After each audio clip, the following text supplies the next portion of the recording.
Hello and welcome to the next video in our series, Journey Through the Map in Runterra. Today we will be looking at Shurima. Shurima is located here at the bottom of the map.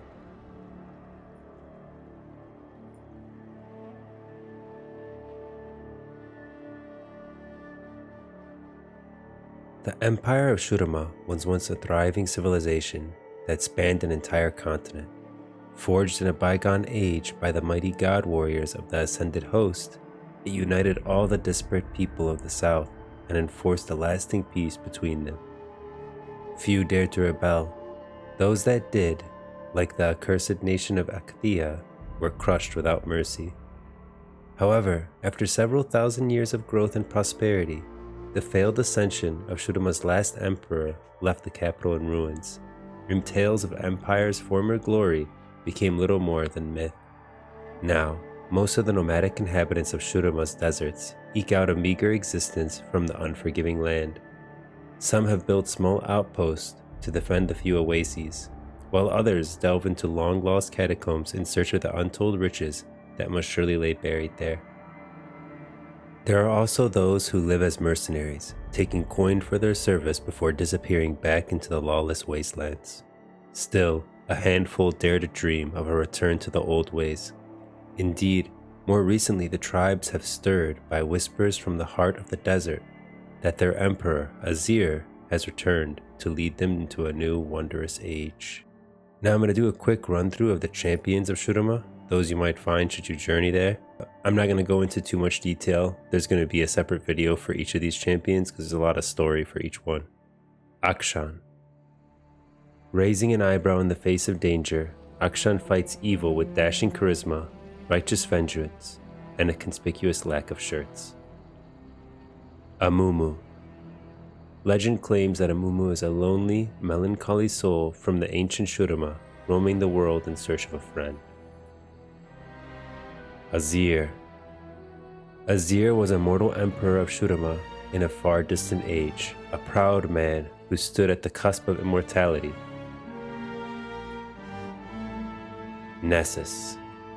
Nessus is an imposing, jackal-headed ascended, those heroic and godlike figures once revered by the people of Shurima. Rammus.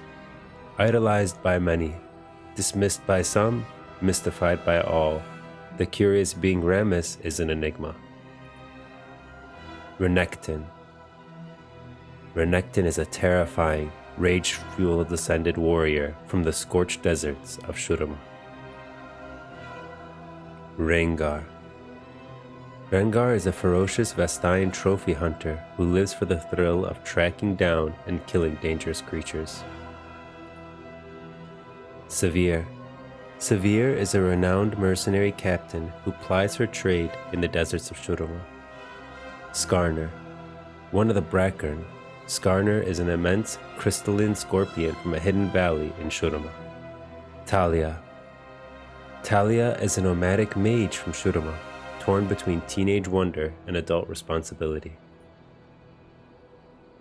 Zirath.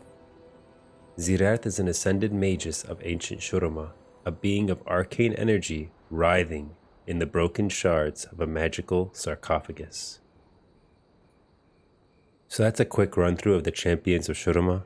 Not too much detail there, but we'll go into more detail on each one in later videos. And we'll also go over some stories of Shurima, but this video is really going to focus on Shurima as the zone itself. So what might you see should you go to Shurima? Now let's look at what you might see should you journey to Shurima. Starting with the ruins of Shurima, its once grand palaces and citadels, cast to ruin. Now this is an image showing the rebuilt sun disk over the streets of Nashrama. The sands recede and Shurima is reborn. I'm really curious to see just why this has raised up all of a sudden. Does it have something to do with Azir, or why has the Shurima sun disk gone from in the desert sand destroyed to all of a sudden raised up and Shurima's people returning? Shurima risen from the sands to bathe in the sun's light once more, and Shurima's people return to their ancestral home. These are some places of note in Shurima. There's the Marrowmark Market, which literally looks like it's inside of a dead creature. These are the Zonatha Cascade. The shifting tides of the desert has been known to carve paths through bare rock, tumbling over the cliff faces in massive sandfalls. Traditionally, Shurimans toss beloved objects into the sands as gifts to the ascended. As a result, such falls are often lucrative spots for treasure hunters. This is the Valley of Song.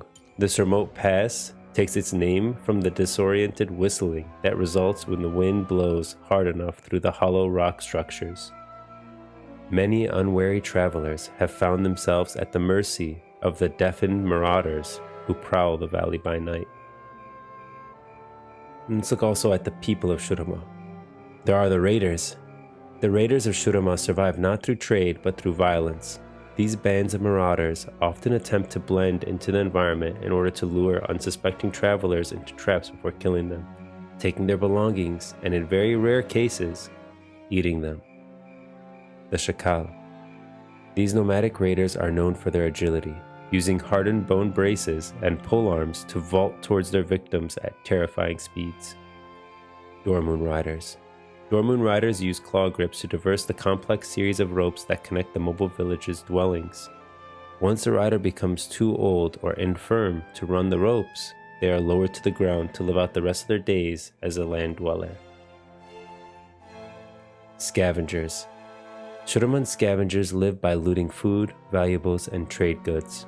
Mostly, they venture into the ruins of abandoned, sand-reeked cities. Scavengers are prime targets for raiders when moving on foot, so will often ride sand swimmers to avoid ambush. Sand swimmers. These massive creatures traverse the desert in cyclical patterns, feeding on the bugs and other small creatures most desert beasts ignore. Scavengers will often memorize the predictable paths these creatures take and jump onto their backs to ride as far as they wish. It's a very cool bus. These are upper class city dwellers, and these are what you see if you're looking at a lower class city dweller. Let's look at a couple more images of the zone and its creatures. These are the Skalashi. Hardy beasts of burden common across Shurima, Skalashi are ideally suited to the harsh desert environment. Notoriously bad-tempered, they are nevertheless treated with great reverence, their hides often painted with sacred symbols of protection, and their horns hung with totems and charms. To own one is often considered a sign of considerable prosperity. Atop the Dormoon. Some Shurimans choose to live their nomadic existence atop giant, slow-moving creatures known as Dormoon. Protected by large chitinous plates, Dormoon evolved to survive the perpetual drought and harsh conditions of Shurima. The Dormoon riders clean the creature and hunt any airborne pests who venture near, while the Dormoon uses unknown senses to locate hidden reservoirs of water. And so that's it for the region of Shurima. It's a very cool zone. Desert, this disc is very interesting. I think the story of Azir is really cool. I want to see where that comes from and if that has anything to do with the disc rising up, his return. There's a lot of story in Shurima, and there's going to be a lot more videos on the zone and its people and its champions. So definitely something to look out for. Thanks for watching, and I will see you in the next video.